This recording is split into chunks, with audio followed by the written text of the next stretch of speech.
Welcome to the United We Scan podcast, the podcast by rural carriers for rural carriers. The views expressed in this podcast do not reflect the views or opinions of the United States Postal Service or the National Rural Letter Carriers Association. We ask that you please consult your assigned union representative for guidance in your local area. Make sure you like this podcast, share with your fellow rural carriers, and subscribe to be notified each time a new episode is uploaded. Please rate this podcast 5 stars where applicable, and leave a comment or question for us below. Thank you. Now, here are the hosts of the United We Scan podcast. Welcome back, everybody. Episode 64. This is our Spring Forward edition, as those that still participate in daylight savings time, we sprung forward today. So on that note, yes. I believe it's 65 if you add in the bonus episode. I'm not counting the bonus episode. That's a bonus episode. It's a bonus, you bonehead. That's Just not a throwing it regular. out This there. is a regular Sunday episode. Back from Spring Booster for us in Michigan. Yep, James and I attended our Spring Booster this weekend.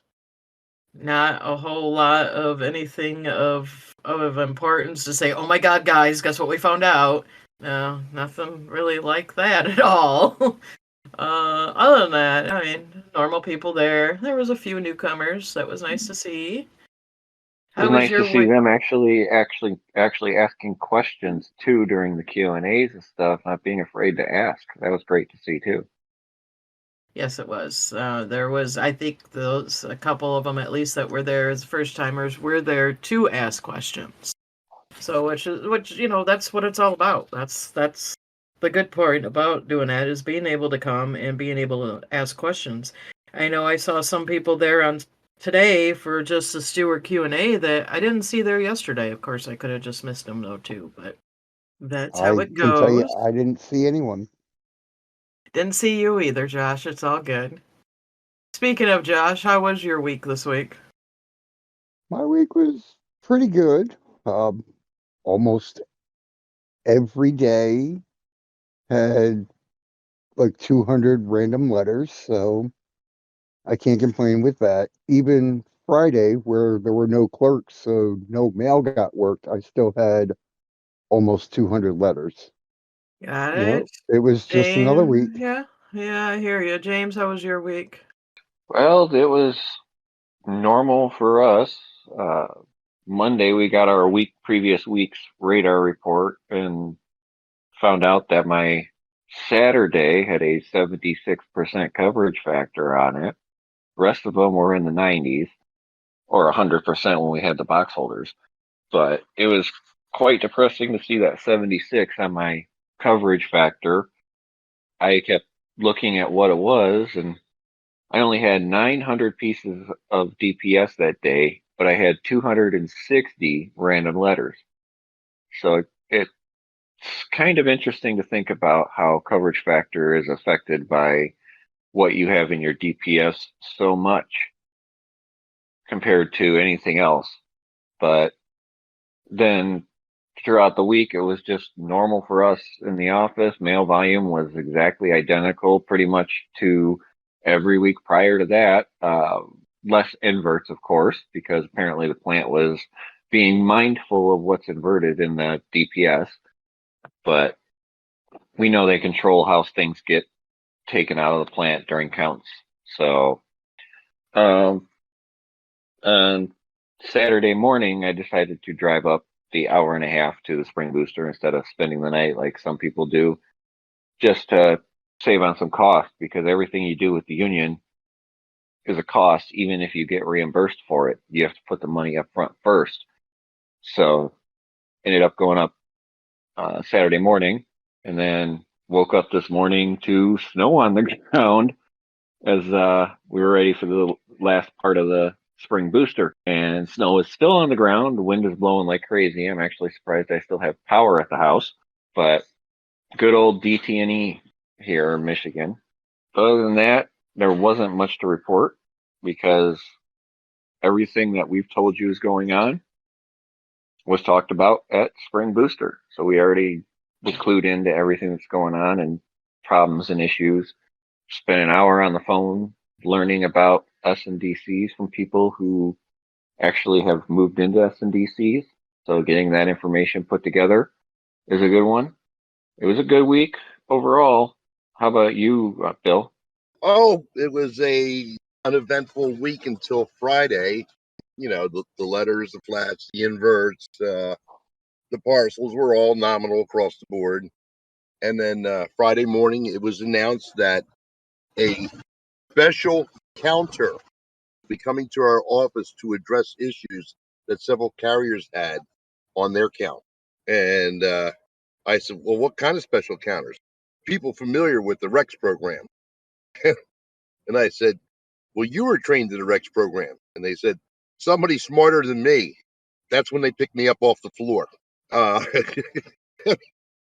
you're going to have somebody come in, and we know the carriers that are involved with this because they're the only ones that had numbers above 500 on their missorts several days. And don't ask me how we know, but we know. And that's the situation that we're in. I mean, we have, annual cheaters, perennial cheaters, whatever you want to call them.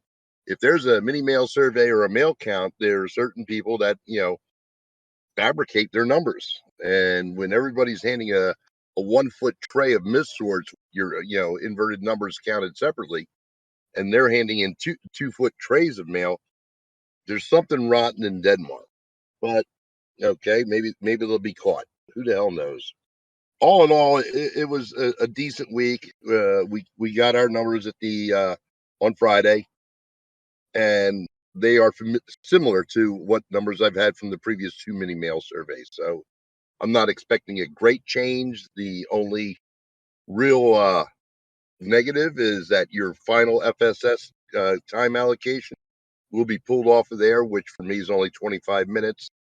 And the fact of the matter that I would say in the last 6 months, my parcels have been down 15 to 20% from the previous year. So since I have 5 hours to waste before I hit the bottom of a K48, I'm fine with that. I hear ya. Yeah, Monday I had 256 DPS errors and 76 inverted after I divided by 4.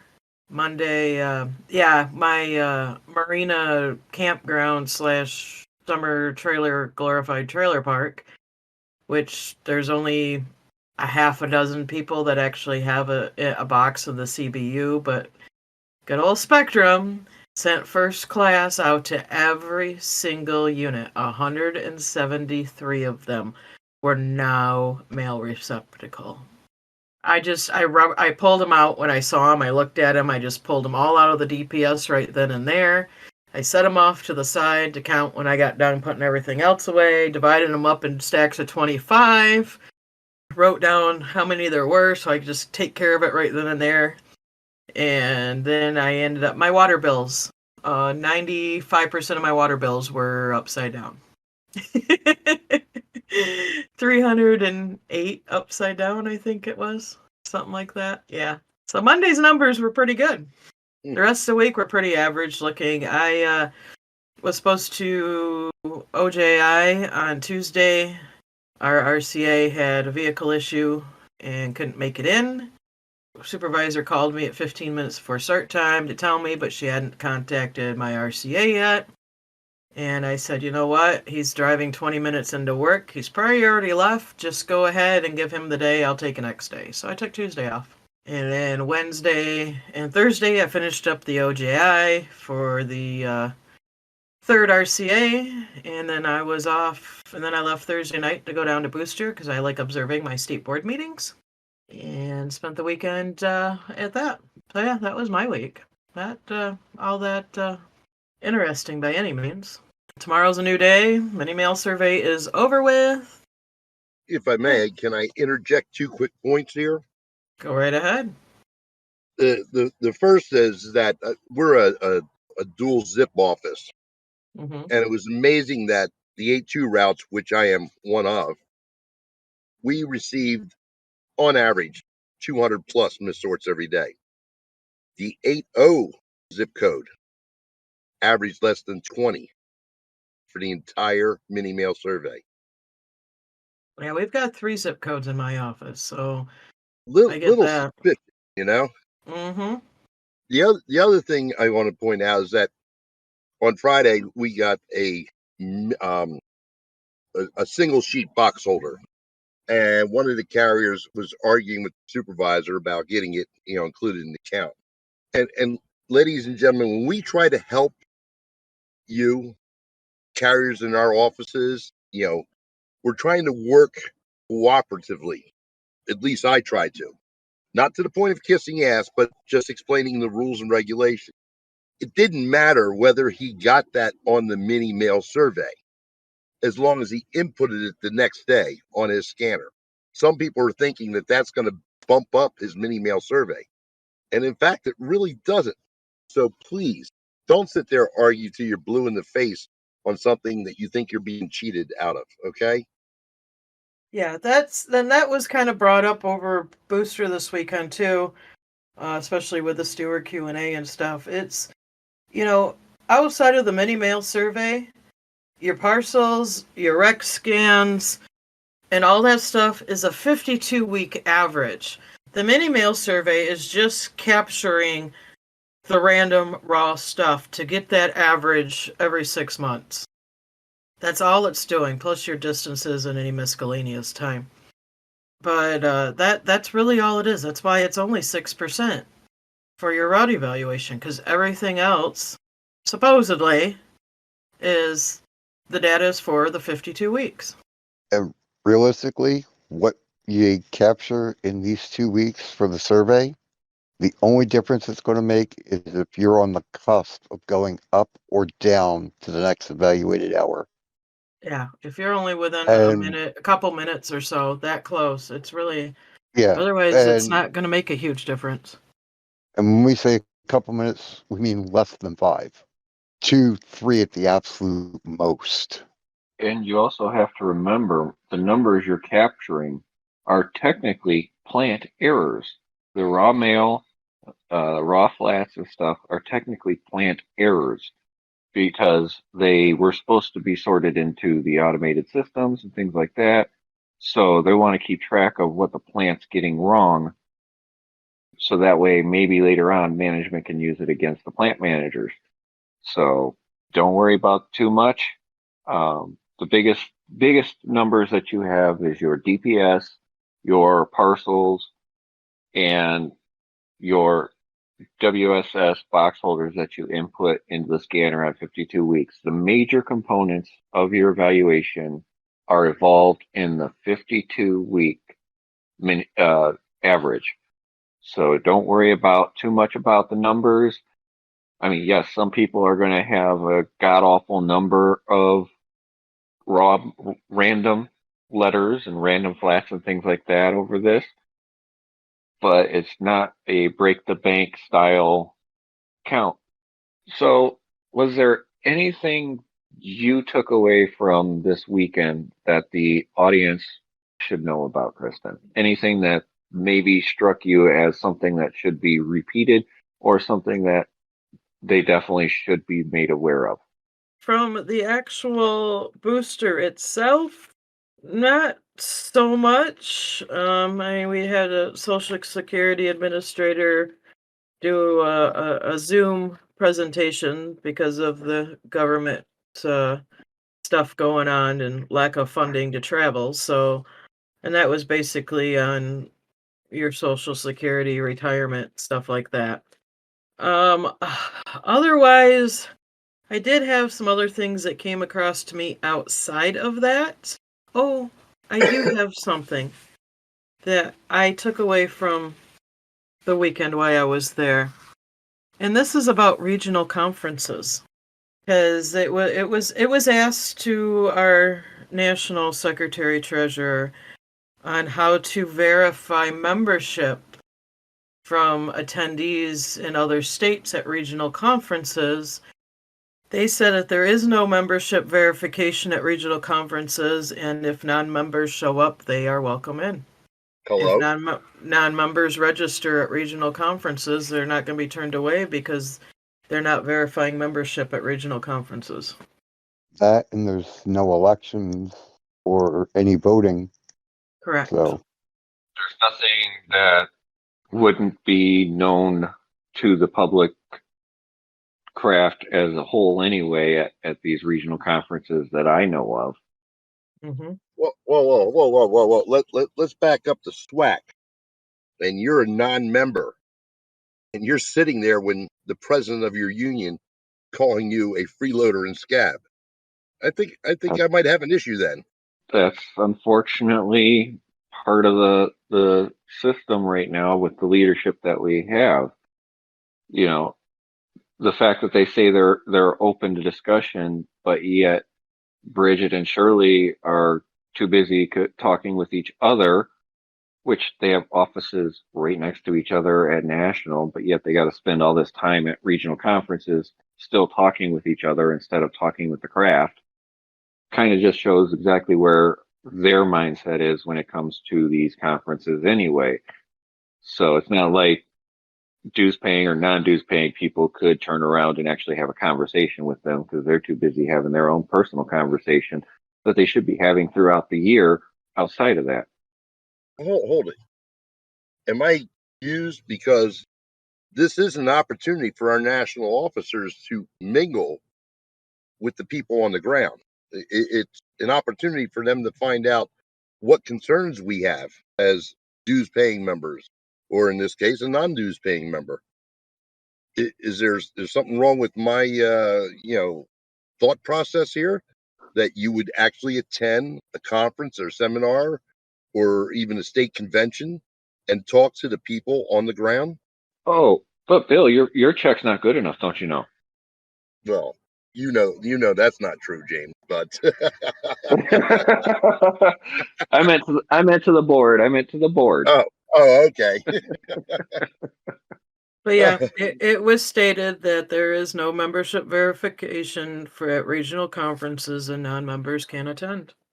And then another takeaway I had from our spring booster was when I asked the question about coverage factor, and the very first response out of her mouth was, they're still working on that.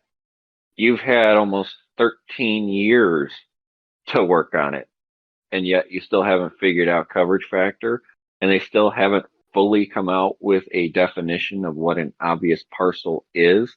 And the only thing they can say is it's on the quick reference guide for the scans where it says anything that is not a letter or a flat, but yet you remove the definition of what is a letter or a flat because you got rid of the rulers that we used to have, which would tell us whether it was a letter or a flat. You got rid of what a parcel definition was because both of those were in the mail count section of the PO 603, and they literally negotiated that away in the latest contract. Not the current negotiations they're doing, but the ones they did for the contract we have now. So we literally have no description on what constitutes a letter, what constitutes a flat, or any of that stuff. Just it's an obvious parcel. And carriers were asking at the Q&A, can you define what an obvious parcel is? And no real answer came out of it. And the person that said that was our state DR. That was a question in there. All right. I got the email I've been waiting for, guys. Oh, James knows what this is about. Let her rip. And this affects our leave replacements who travel to offices that are not under their postmasters. And if this is happening properly, I am happy for you. If not, definitely talk to somebody. And let me read this. So I guess I do have to put my glasses back on. I was going to try and read it without them. This is from the Department of Labor. It has been confirmed with National Labor Relations Board. And I know RDR, after an hour-long conversation with the individual, was not going to touch it. So 29 CFR 785.37, home to work on special one-day assignment in another city. A problem arises when an employee who regularly works at a fixed location in one city is given a special one-day work assignment in another city. For an example, an employee who works in Washington, D.C. with regular working hours, 9 a.m. to 5 p.m., may be given a special assignment in New York City with instructions to leave Washington at 8 a.m. He arrives in New York at noon, ready for work. The special assignment is completed at 3 p.m. The employee arrives back in Washington at 7 p.m. Such travel cannot be regarded as ordinary home-to-work travel occasioned merely by the fact of employment. It was performed for the employer's benefit and at the special request to meet the needs of the particular and unusual assignment. It would thus qualify as an integral part of the principal activity which the employee was hired to perform on the workday in question. It is like travel involved in an emergency call, described in 785.36, or like travel that is all in the day's work, see 785.30.38. All the time involved, however, need not be counted since except for the special assignment, the employee would have had to report to his regular work site. The travel between his home and the railroad depot may be deducted. It being in the home-to-work category, also, of course, the usual mealtime would be deductible. All right, so lunch break. And basically what this is saying is they schedule you to work in another office that is not under your postmasters, you are to be paid on the clock to travel to that office and the travel back. Article 36(2). Additionally, the additional time spent traveling to another city would go against the 12-hour rule. T27, travel. Home to work on a special one-day assignment in another city. An employee who regularly works at a fixed location in one city is given a special one-day assignment in another city and returns home the same day. The time spent in traveling to and returning from the other city is work time, except that the employer may deduct, not count the time employee would normally spend commuting to the regular work site. So, in my instance, if I was still in RCA and it's approximately a 5-minute commute for me to my office, and they want to send me to one that is 40 minutes away, now this is management, scheduling me to work 1 to 40 minutes away, they are technically supposed to pay me 35 minutes travel time each way, in addition to the mileage. Yes, you heard that right. This came from the Department of Labor and was confirmed with the National Labor Relations Board.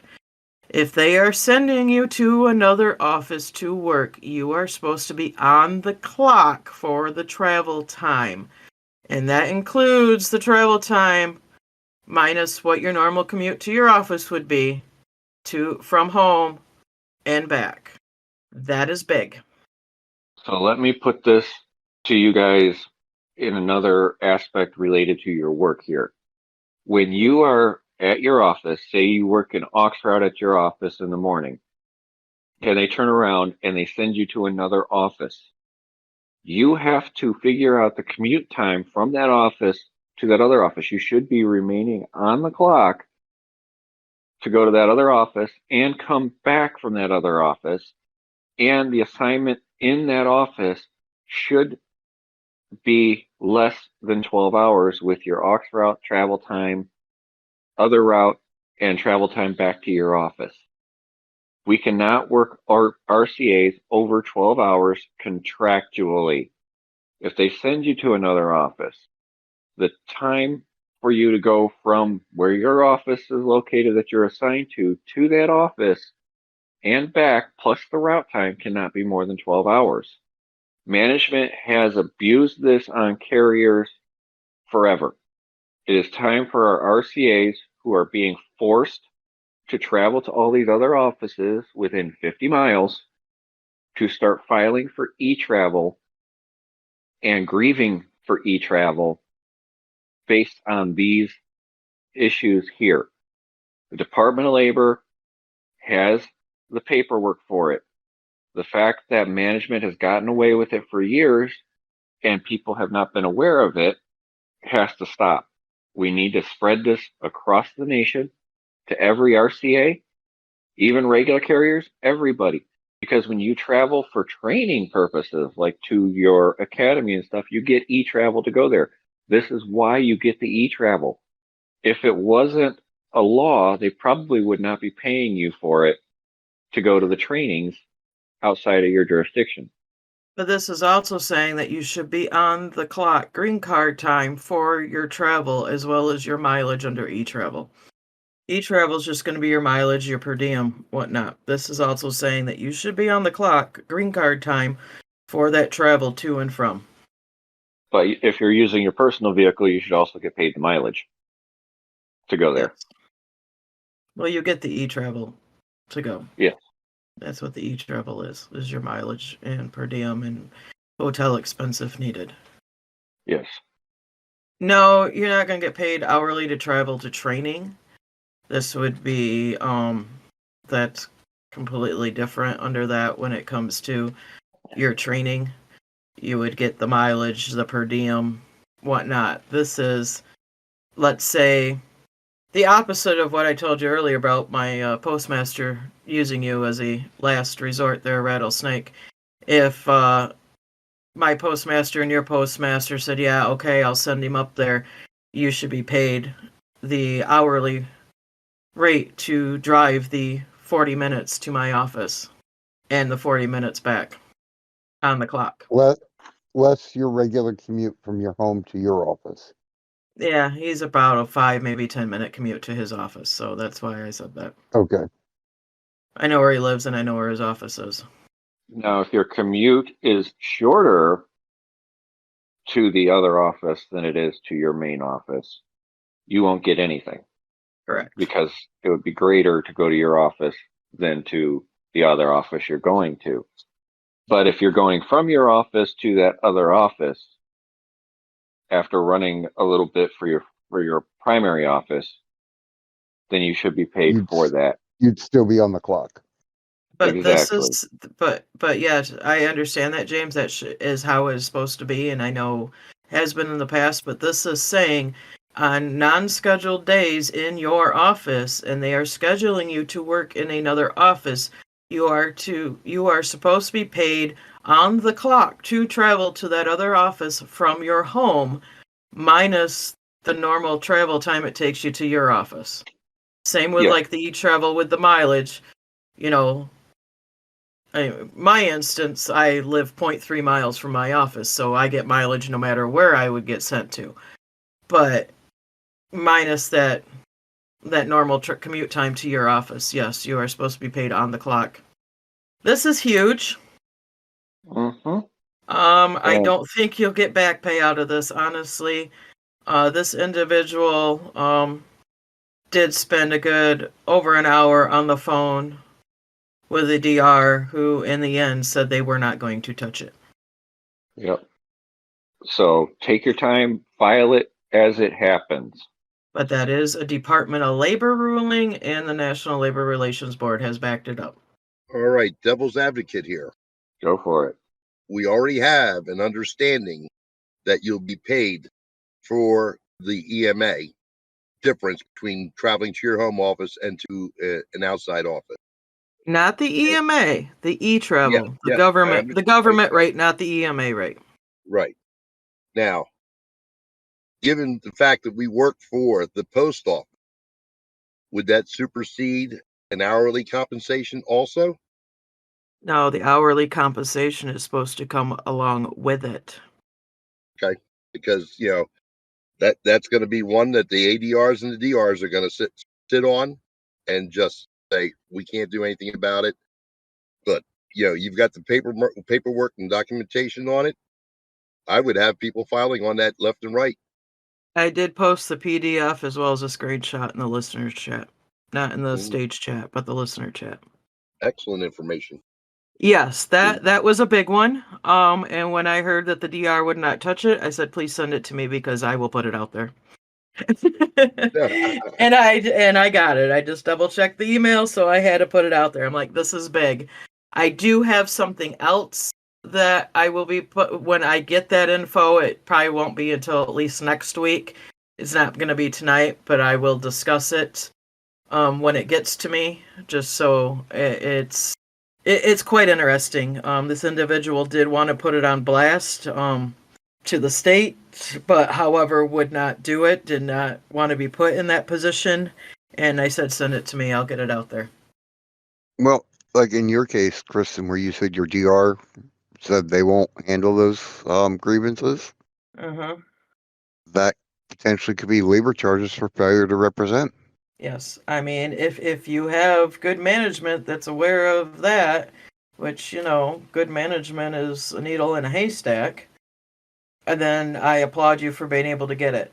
But I am putting it out there that the Department of Labor says you are supposed to be paid on the clock for that commute. Now, if you're commuting home and you stop off at the bar before you get home, well, you can't claim that time.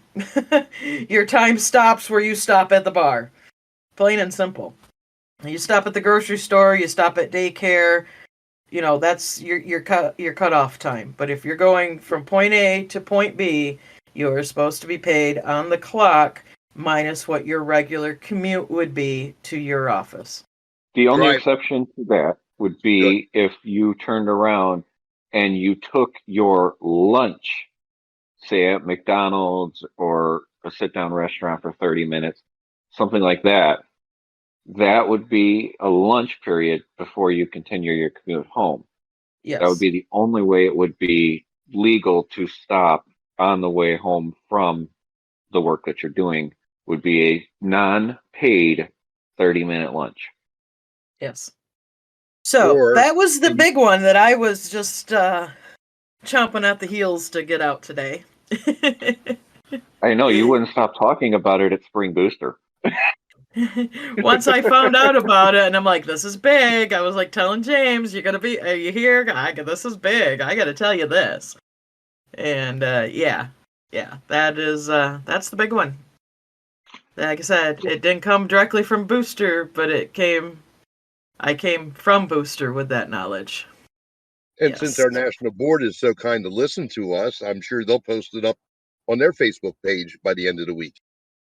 We'll see, because it doesn't benefit management, James. Think positive. Or you may get a notice, that Labor Relations says don't listen to that because there's nothing we can do for you. That's true.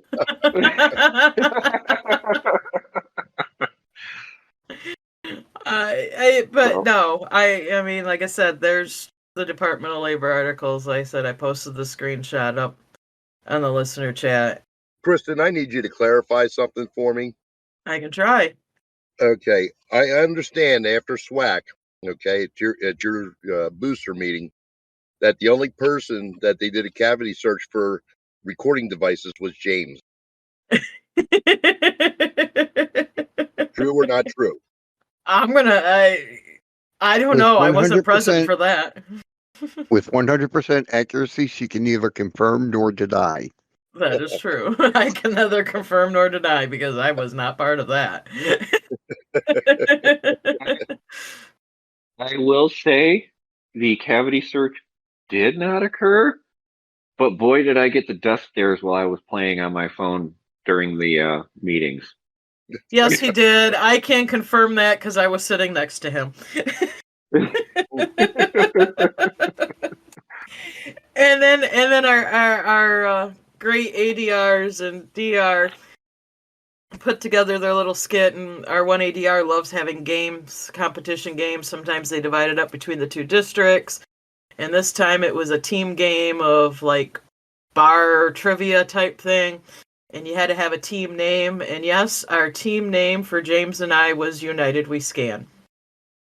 No, we did not win. When they were not going through the losers, and it was stupid stuff. I mean, I didn't know the price of a stamp in 2007, so I couldn't tell you how much a book of stamps was when they started the Forever stamps. I had no clue. We missed that one. We missed one. Neither one of us watched Seinfeld, and neither one of us knew Newman's name. So we missed Something like that one. And Was it we 34 missed cents? 41 cents. 41. 41. 820. I was close. 820 was Book of Stamps. And we missed the one, yes, you all can boo us now for the mini mail survey for the 4 categories being counted. We missed the miscellaneous time because neither one of us had miscellaneous time, so we didn't think about it. And then the other one was a specific article. I had the right article, I just didn't. I had Article 10 down, but it was Article 10.7.b. And I didn't have the 0.7.b, and they told us not to use our phones and cheat, so we did not. So, yes, we did not win. We were one of the losers, and when they were going through and naming listing the teams that did not win, and when they said United We Scan, there was a complete dead silence in the room for about 5 seconds.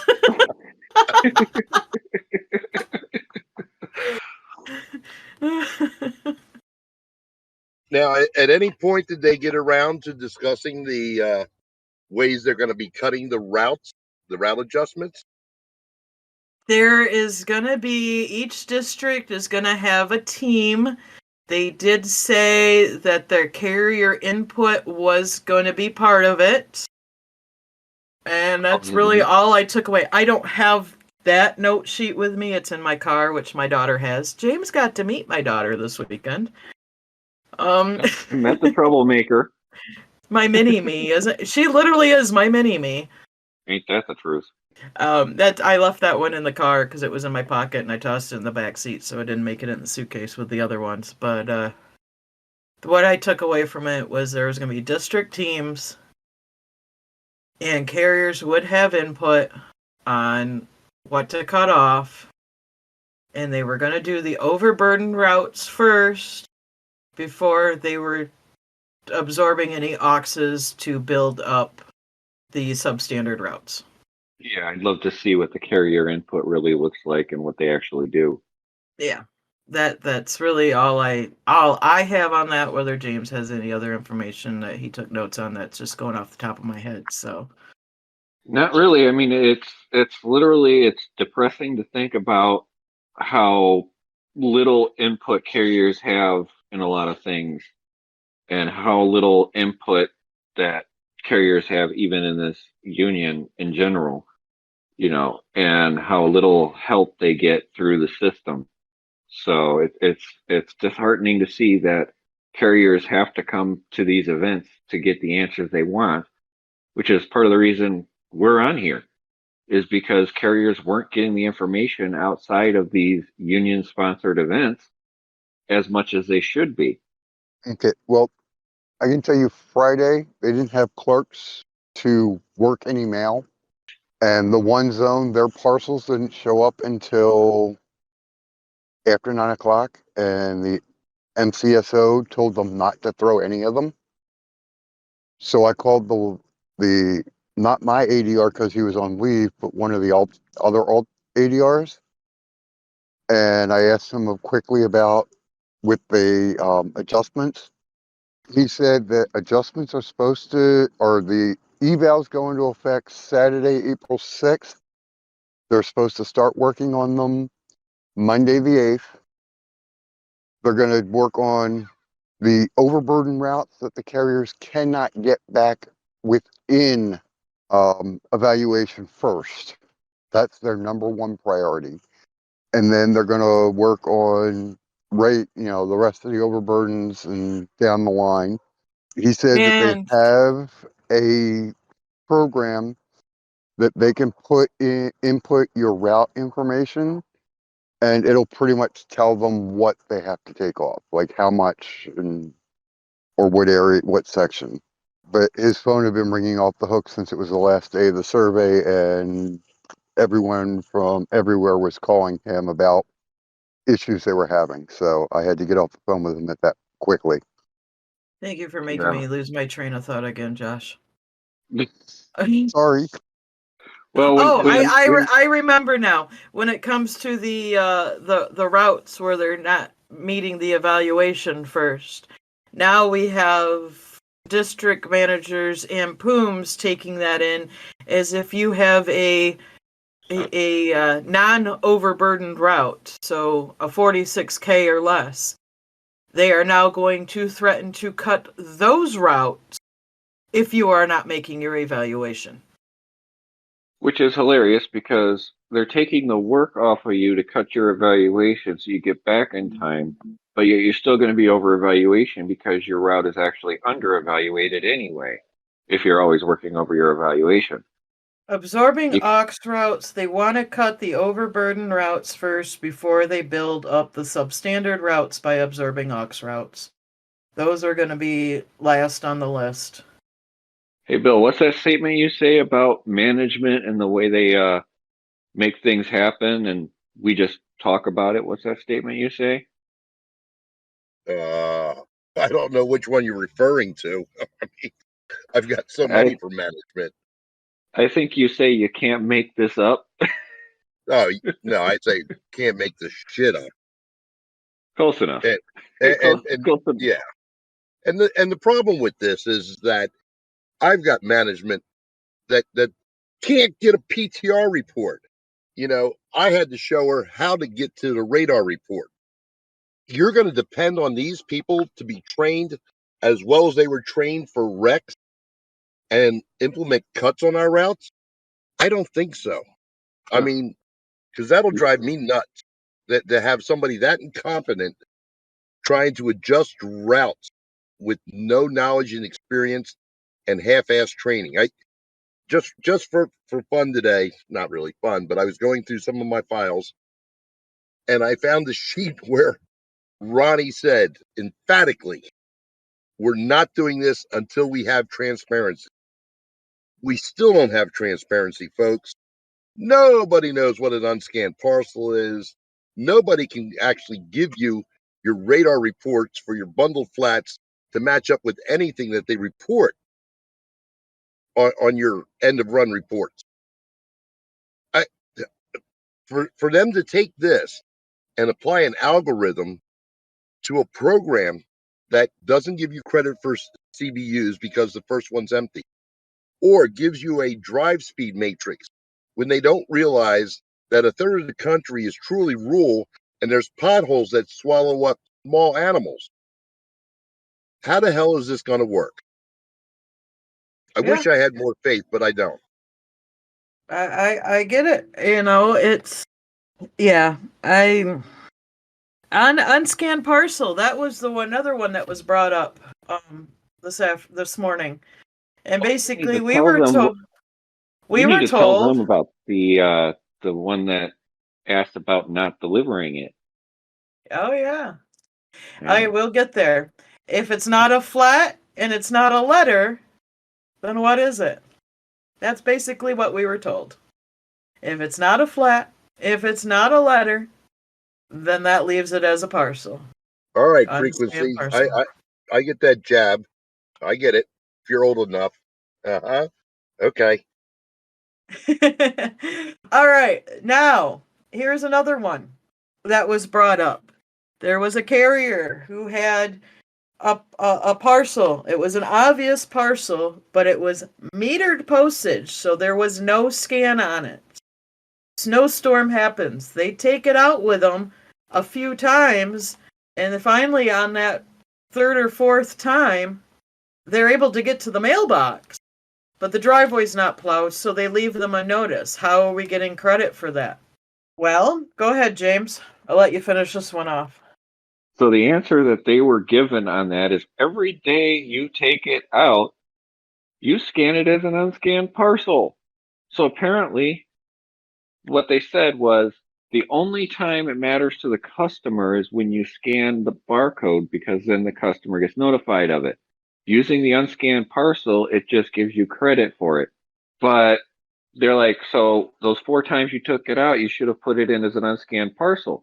But my thought on that is you're saying you delivered something, but you didn't deliver it. You're taking it back to the office to redeliver it another day or do something with it. On top of that, when you give them the peach slip, there's no way for them to actually use the barcode or the QR code on it to summon redelivery of the article. So there's absolutely no way to literally be honest about what you're doing with that unscannable parcel without creating issues between you and management. And we know management benchmarks. We know management checks that stuff all the time. And they're like, well, you took it out, so you should put in the unscanned parcel for delivery, blah, blah, blah, blah, blah. But you're basically falsifying a scan. You're falsifying an input on your scanner so that you can get credit for just carrying that around for 4 days or 5 days or however many days it takes you to get it out to the customer.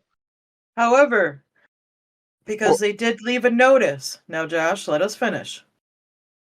They did leave a notice, and this makes sense. If you have an unscannable parcel and you need to leave a 3849, do it as an unscannable parcel to the mailbox. So you're at least getting a credit for handling it and delivering that 3849. Yes. I was going to say, for those 4 days that you took it out and brought it back before you could get to the box and leave a notice, I would presume to authorized agent, you being the agent, authorized agent, to deliver it, then attempt to deliver it the next day, is the only thing I can think of. That could be a possibility, because that was the biggest question was, you don't have an attempted under the unscannable parcel. It's just a delivery scan. So yes, if you're going to leave a 3849, carrier discretion to say that you had an unscannable parcel delivered to the mailbox, because that's obviously where you're going to leave the 3849. Again, carrier discretion on this, because they were searching for an answer, and what James had said was the answer that they got. So, anything else on that, James? Not that I can think of. I'm just reading through my 4 pages of notes I made earlier. So yeah, the unscannable parcel debacle still continues. If it's not a letter and it's not a flat, then carrier discretion, it's an unscannable parcel. And if you have to leave a notice for it or continue taking it out, carrier discretion, unscannable parcel, however you wish to put it to get credit for handling it that day. Again, no solid answers, but something towards a direction, I should say. Kind of say. Hesitant to say. But yeah. I mean, doing the unscannable parcel to the mailbox completely makes sense to me. If you're leaving a 3849 for that for whatever reason, a driveway that you can't go up because it hasn't been plowed out after a snowstorm. Josh is tendered to agent to bring it back, to take it back out. To me, makes total sense. Again, the big carrier discretion on that one. That was a good one that was brought up. I am paired with the carrier discretion. On Friday, we had a Tunnels Towers Foundation mailing, and it was one of those semi-rigid cardboard flyers or whatever that you would, if you had a 4-case or a 4-row case, it would slip into, but I don't. So I put down on my 4240, and I explained to my supervisor that I'm putting these down as unscanned parcels, and showed her that, to get that into the case, I'd actually had to bend it and crack the cardboard to get it fit in there, and got no argument over. The thing of it is, if you do explain it to a supervisor, they'll usually go along with you and be able to justify it for you if you have it on your 4040. A lot of times people are putting them unscanned parcels in there, and they're hitting 20s and 30s, which are what red flags over 6. So, it'd be best to be proactive in this situation and discuss it with the supervisor. And if you have to, give a demonstration at your case that it won't go in there without manipulation. Oh, another one I wanted to bring up. Service talks. Service safety talks. A lot of people are saying, I don't have service safety talks in my miscellaneous time this time around. No, you do not, nor will you. From the very beginning, management was supposed to be inputting the safety service talks in the RMSS program. They were not. Therefore, that's why with the first 2 mini mail surveys, they agreed to put it under miscellaneous time. They stopped that this time around, and they are supposed to be inputted into the RMSS system. If it is not in there, make sure that you are documenting the safety service times on your 4240s. That way, if it's not showing up on your 4241Ms when you get them, when you request the 4241Ms, when they give you your 4241As, make sure that you have those documented on your 4240s for any disputes. So from here on out, if you haven't done it in the past, start that watch as soon as they start talking about, we have a stand-up talk, we have a safety talk, we have a service talk, whatever. And keep track of that time and put it on your 4240. And when you're timing, you time from the moment they call for the safety or service talk. Mm-hmm. If it takes them 7 minutes to start talking, that's 7 free minutes. Yes. Until the time they dismiss you. And so from the moment they say we're having a service talk, all the carriers come gather around. We're going to have a service talk. Start the timer. And they hand you the safety service talk on a sheet of paper at your case. That is not a safety service talk. Those are not safety service talks. They are supposed to be giving them verbally, not handing you a sheet of paper. Well, they can hand you a sheet of paper, but they still have to read it. Yes. But if they're not reading it and they're just handing you a sheet of paper, that is not a safety service talk.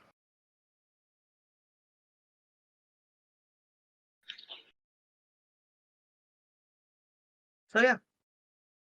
So make sure you're documenting those times on your 4240s for backup for yourself. They will not be on the miscellaneous time this time around. They are supposed to be inputted each time throughout the year into the RMSS system by management. Yep. And it's a rolling 52-week average.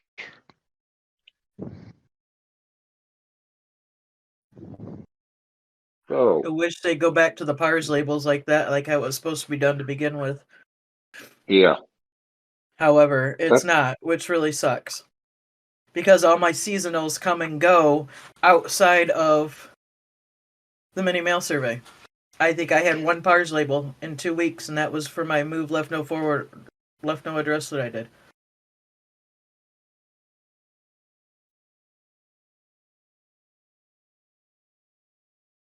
So yeah, so CYA and the safety service talks, put that time down on the 4240. Do not expect it in miscellaneous time. It will not be there.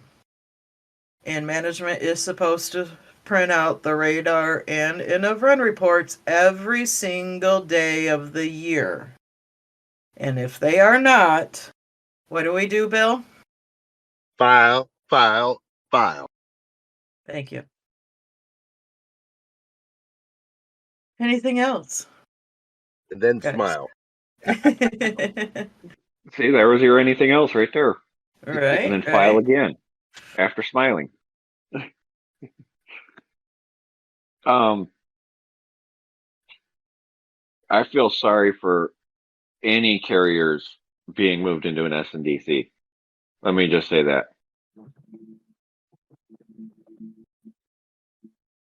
Uh-oh. Did I lose Kristin? No, I'm here. I spent several hours talking to several carriers that have been moved into SNDCs, and it is pitiful. It is pitiful. There are carriers that do like it. There are carriers that don't like it. There are carriers that have 30 years of experience being mail carriers, and there are carriers that have less than a year of experience as a mail carrier. But the biggest things that I can talk about on that, some carriers have an inspection distance total of a quarter of a mile walking distance, measured from their case to their trucks. POVs are being forced into government vehicles that are not even being assigned to their routes. So if a government vehicle goes down, there's a chance that management could turn around. Well, you're using your POV today. Crap, I didn't bring my POV with me today. Rurals are still closest to the door as per our contract. We are actually required to be the closest vehicles to the doors at any office, whether POV or government vehicle. The benefits are you have the mail handler sorting your mail, so it's already up before you even get to the office because they were working on it all night. They do have the package sorting machine there, and the carriers that I've talked to have not had that many issues with it, other than the fact of some management is forcing second trips on carriers to take out missorts. Like a couple of carriers I talked to, they were telling me that carriers were going 30, 40 miles for 1 or 2 packages. So, hey, take that extra 3 minutes per mile for that second trip. The SMDC automatically is formula when you go into it. From what I've heard, carriers that were in offices that were formula get to keep the days off that they had in the formula office before they moved to the SNDC, and the carriers that did not have the days off during the week that have to be moved to a weekday are the ones that are forced to the other days available. Seniority does come with the carrier, so the list is combined, and that includes even your sub lists are combined, and they are working them on any route that they need them to. Each implementation has had the district rep there for it. So the district rep number 1 should have made sure the formula calculation was correct, but they didn't. Hold mail comes back to the office, gets thrown in a cage, and then is delivered the next day to the office that they just vacated. Certified also go to the office, and then if you get the peach slip, they have to send the certified back to the SNDC for you to get it to deliver it. That's a nightmare. Carriers have to drop the PO box mail off at the office if they leave the office early enough. All right, most so likely, now you've incorporated a whole bunch of new lock pouches. yes, and most likely it's an aux carrier to deliver the former truck route. Like they'll hit all the offices that the SNDC has absorbed. So they'll literally drive the truck route to deliver the PO box mail to all these offices that used to be delivered by a truck. They're arguing right now over that because offices that were rural, they're having city carriers deliver them, CCAs deliver them. There is plenty of room to work the route. They actually give them space to work the routes. And some of them have locker rooms. A lot of offices don't have locker rooms. The SNDC does, and plenty of facilities to use if you need a restroom. Of course, some carriers doubled their distance to go to work. They've screwed over the aux route carriers because instead of starting at close to the same time everybody else does, they now have them coming in the afternoon and then going to the offices that they just vacated and picking up the outgoing. End of shift takes longer because the POOMS office is in the SNDC, and the management and supervisors are also in that office, and they cannot access their management. They cannot scan their badge to get into the rooms where the offices are to talk to their managers. They also do not have the ability to contact management for help. They didn't get a phone number to call or any of that stuff. But apparently they may have info that they hand out, but they don't just immediately give it to you the info as soon as you get there. So you have nobody to contact if you had an emergency on your route or your truck broke down or something like that. Every carrier has to badge in and out of the building. And if you don't badge out, you cannot get back into the building. A lot of carriers are driving a full day of hours for the week. So a full 8 hours for the day, just going to and from their routes. The routes were rearranged on arrival to the SNDC, where they put the closest box to the SNDC first and then rearrange them according to that. Mail handlers do bring large parcels around to your case instead of sorting it on the machine. There is absolutely no training for the carriers on this move. No information, no, this is how we're doing things here, this is where this stuff goes, or any of that stuff. When they first got to the SNDC, they literally had to figure it out on their own.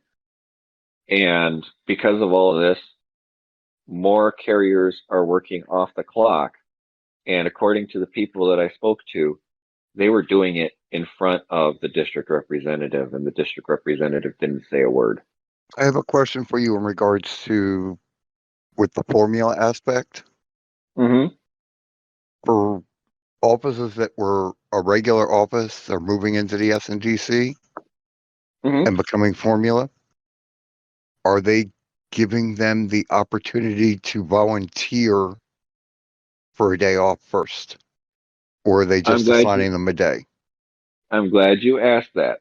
So one of the carriers I talked to was the most senior person to go into one of these. And they said that they had asked that question. What if I wanted Monday off? And they said, no, your day is Saturday. That's it. Another carrier I talked to was given a Tuesday, and they asked if they could have Wednesday instead because it would work out a little bit better for them, and they were told no also. So whatever formula implementation they're doing, they are not allowing the carriers to volunteer first, which again is a violation of the formula process. I do understand that was an issue with the one in New York, and a carrier tried to reach out, and it did not go over well. Nobody is helping them.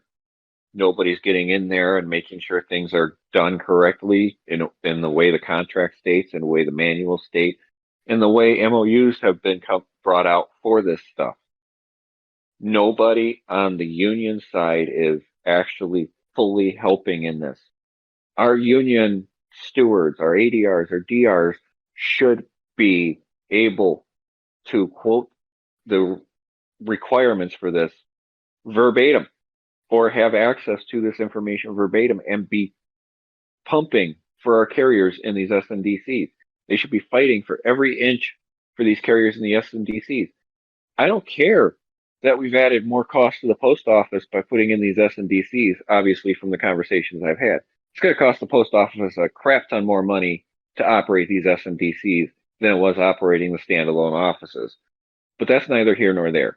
It's not my industry to tell them how to run it. What I'm concerned with is how are you treating my carriers? How are you treating my brothers and sisters in the craft? And how is the people who are supposed to take care of these carriers treating them? How are they enforcing the rules and regulations we have negotiated and figured out with management to make sure our carriers are well taken care of? And it appears to me that there is a lot of issues of lack of information or lack of motivation to defend these carriers and protect what we have. Because give management an inch and they'll take a mile. And the two biggest issues for me out of this whole thing is there is no safety for the carriers. You go out there and your engine blows up or your transmission goes out or you get robbed on the route. You have nobody to contact at your SNDC. They don't give you a phone number to call. You can't look up the phone number to call because it's not a public office. So there's no number to call on Google. Who are you supposed to call? VMF? Are you supposed to do a text message on the scanner that they don't look at either? Carrier safety is at risk with these SMDCs. Carriers being able to find a manager to talk to is a problem in these SMDCs. Most of the management that were at their offices is still at the offices because they still have the window there. They still have the clerks there. The only people that aren't there are the carriers. So are they supposed to call their old postmaster, who's supposed to call the POOM, who's supposed to call their manager to be able to get them to do something? There is no clear path for the safety of the carriers. Like they're concerned about that. Oh, I mean, we do have safety talks, don't we? Oh, wait, they're just concerned about benchmarking. That's called lip Mhm. service. Bill, they are. They tell you every time they have a service talk that safety is their number one concern. Josh, And I'm going to drive down to North Carolina and smack the shit out of you. Okay? Don't They're forget to only Who's- grab your. concerned with your. They're only concerned about their numbers. They're only concerned about your safety as long as it doesn't involve a vehicle accident or damage to private property. They're not concerned about us. so who's doing the Oh, route mapping with the carriers at the SNDCs? they aren't, because you have to have at least 3 to 4 weeks of breadcrumbs in order to be able to do your new mapping. You do your DPM, your LTM, your traffic control points, and all that stuff. So I feel really bad for the carriers that got moved to the SNDC during the mini mail survey, because mapping is closed on the last day of mini mail survey, and they won't be able to map until they open it back up after the evaluations come out. And it just, it boggles my mind to think that an organization who wants to go forward with something like this hasn't figured out how to do something so simple and easy to do if they just tried it the right way. They could easily move these people to SNDCs in between mini mail surveys, and then the mapping would be done before the next evaluation comes out. Now, I will give them credit. They did give them evaluation boosts to their routes when they moved them to the SNDCs. But from what I could tell, just in travel alone and things like that, for the carriers that I got route adjustment information for, the one carrier only got 6 hours added to their route, and they added almost 8 hours of driving time to their route. Not to mention anything else that changed, like traffic control points and stuff like that, because you got a lot more traffic control points between the SNDC and your route and stuff like that. So the question becomes, when does the evaluation from the SNDC actually affect the real route evaluation? Is it going to be another year and a half of evaluations before they actually get their full value of the route? Most of these routes are already overburdened from the move to the SNDC before they even did the mapping and stuff like that. Your K routes that move to the SNDC are guaranteed overburdened before they even got there. The J routes, they should be K routes or a little bit almost overburdened K routes. H routes will be lucky. They'll probably be a low K, but there is no obvious plan to get these carriers accurately paid in less than a year and a half. Well, if your information's correct in regards to the carriers searching through these new SDNCs in regards to where you put your missorts, the parcels, the 3MKs, throwback cases, and anything like that, particularly the one SDNC that was implemented the day of the mini mail survey start, then how are you getting, the appropriate time, the distance from your case to, gather your equipment or anything else like that? Basically they're getting screwed from the get-go.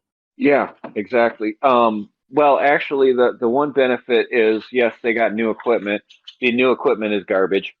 Labels don't fit in it, so, but the big thing is everything is right there for the carriers, right around them. So that is the one thing that is good, is everything is still right there, and everything is up and ready when they get there. So there is a benefit to the SMDCs. I'm not faulting that. But the issue is when they get back, like the carriers who don't have an assigned vehicle also don't have an assigned gas card for that truck, so they have to use a Z card. So when they get back, they actually get extra time on their end of shift duties because they have to go and search and find a manager to give that Z card back to. So their end of shift times are going to be blown away out of proportion. And you know that the POOM who's in that SNDC is going to be coming down on the extended time that they have on their end of shift duties trying to find a manager. But do you think that Poom's going to turn around and say, okay, management needs to be on the floor to get these cards back when when the carriers come back? No, he's going to say carriers need to lower their end of shift times and not give a solution to it. All right, Well, you would guys. think, I was going to say in that aspect, you would think they'd have an accountable clerk because anyone that has an arrow key has to turn that in and sign it back in. There So are if no you have a clerks. gas card, you'd have to be able to sign it, turn it into whoever you're turning in your arrow key to. There are no clerks. And how do you sign your arrow, accountables in and out every day? Management brings them around. And in the afternoon? And I believe, if I recall correctly, I believe some SNDCs have an accountable machine where you go up, you scan your badge, and you scan your scanner, and it actually releases your accountables for you out of that machine, like your arrow key and stuff like that. Plus, they're going to the digital arrow keys now. I don't know. It's a cluster mess, and we'll see how it works out. But I have very little faith that these SNDCs are actually going to save the post office money like some people think they're going to. All right, guys, before we wrap it up, Bill, we had a question come through from one of our listeners prior to you getting on, and I wanted to hold it off till you got on. And I want to touch on it before we go. I did throw it up under the candidate questions channel, but it says, you guys running for office have a plan to help with the high mileage routes. We have 130 plus mile routes that got destroyed by wrecks. What solution would you provide? These routes that are high miles and not a whole lot of boxes that got absolutely murdered because of that fun little drive matrix. Well, in my estimation, when you get into a situation with high mileage routes, for years, they've basically been getting the gravy without paying for it. But that was part of the contract, so they're entitled to it. Now it's come back to bite them because of the drive speed matrix. And that has to be readjusted to compensate them for that. Many of these routes, even though they're high mileage, you're still running into situations of unpaved roads, dirt roads, gravel roads, and everything else in between. So as each route is unto itself, each high mileage route also has to be examined in that fashion too, and should be adjusted to basically compensate them somewhere in between where they are and where they were. Nobody in a high mileage route ever said anything about it until we instituted the REX program. Now, understandably, they've been penalized for it now, and that shouldn't be the case. And as they said, have many, and I know Ronnie has said this in the past at national conventions, just because an arbitrator ruled this, there's still possible to negotiate some of the standards. Am I correct on that, Bill? Yes. Thank As you. we have All right. already seen, the standards have been negotiated and not in our favor all the time either. Correct. Yeah, definitely. I mean, not 130-mile route by any means, but I mean, our highest miles route in our office is 95 miles. And it's only about 485 boxes roughly off the top of my head. And that one did lose 3 hours. And that was right there. The 3 hours was the loss in the non-L status, going from 2 minutes a box to 1.2 minutes a box. And then the drive speed matrix is what killed it. That drive speed matrix definitely needs to be, I would want to sit down and negotiate something out for these high mile routes. I mean, that is definitely one of the biggest killers besides the box factor. I mean, my office itself has several routes that are over 50 miles, which to me is not technically high mileage, but they're at the higher end. Okay. Once you get past 50 miles and you're still at 600-700 boxes, and once you get to 100 miles and you're at 400 to 500 boxes or even less, doesn't matter. It's the mileage that is concerning because of the fact that you have the gas, the wear and tear, and the fact that the traffic control points that aren't there are now the penalty that you're suffering for having that route. There was a number of routes that I've seen in the past where they're only delivered 3 days a week because they're over 200 miles. I mean, good God, who wants to be driving 200 miles a day on a route? So therefore, there has to be compensation in there for that. We just I have to figure agree. out what it is. It's unjust. It really is. I agree. I wanted to toss that out there. So we're going to wrap this up for tonight. So, on that note, Josh, your final commentary for this evening? Survey's over. Take that deep breath. Relax. You have till the 15th to get any errors corrected in the system. They'll let us know. I haven't seen anything in writing yet, but they'll let us know when you have to have your disputes in by. I'm sure between now and the 15th. Have a good week. Don't get overwhelmed. If you do, take a step back, take a deep breath, step back in. We'll see you next time. James? We try to come on here and talk about all the issues that are facing rural carriers today and all the stuff that's going on. But you also have to remember, we have pride in the work that we do. And you should too. It's not easy for somebody to step up and work in all different types of weather conditions, delivering a lot of things people don't want and a lot of things that people desperately need. It takes a special breed of person to be able to do that. And we just want everybody to be treated with dignity, fairness, and respect when they do that and paid for the time that they work. So we're not trying to be negative about things. We're trying to do constructive criticism and help build this craft up. Because at the end of the day, we're all in this together. Bill. Well, I have to look back on my years in the post office and say that Rex is something that we needed.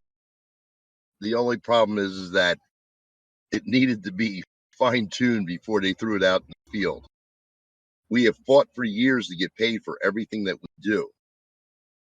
And now that we have a system that is allegedly doing that, we have to turn around and fight again. And this is my problem with our union in relationship to the United States Postal Service. This should be a cooperative situation where we work together. And it's not. There's the animosity that is generated by postal policy from the national level down to the district level, down to your local post office. It rips my heart out because of the fact that we can't do without you. You can't do without us. But yet you treat us like the ugly stepchild you never wanted. But we're the ones that do the job. We're the ones that generate the income. We're the ones that deliver the product because you're incapable of doing it. That's why you're in management. You tried in many situations, whether it be a clerk, a city carrier, or a rural carrier, to be an employee at that level, and you failed. So the next step was, let's go into management. And that's the biggest problem to me at my level is that we have inexperienced management who's in fear of the postmaster, who's in fear of the district rep, who's in fear of Lewis, as Don would call him. And we should be working together. But until the post office honors the contract, until the post office treats us with the respect and dignity that we deserve, then let's go tooth and nail out. And let's protect every carrier, dues and non-dues paying carrier.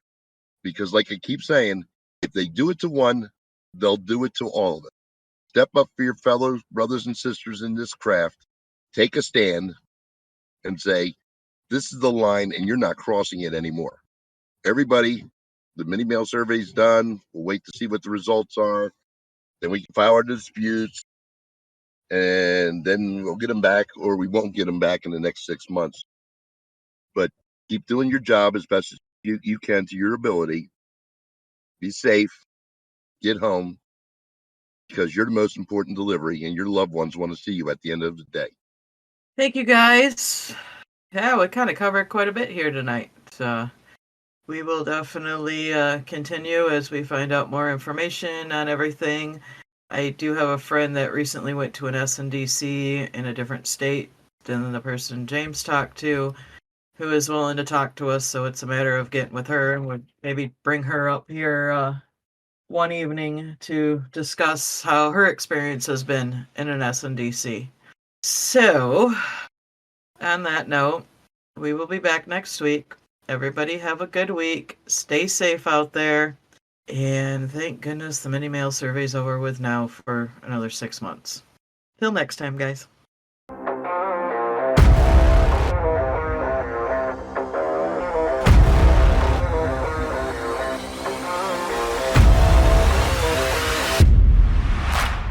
And I was just going to say something and it left my mind. I talked too long, didn't I? Yes, thank you. Don't worry about James being placed in prison. Bill may be in prison.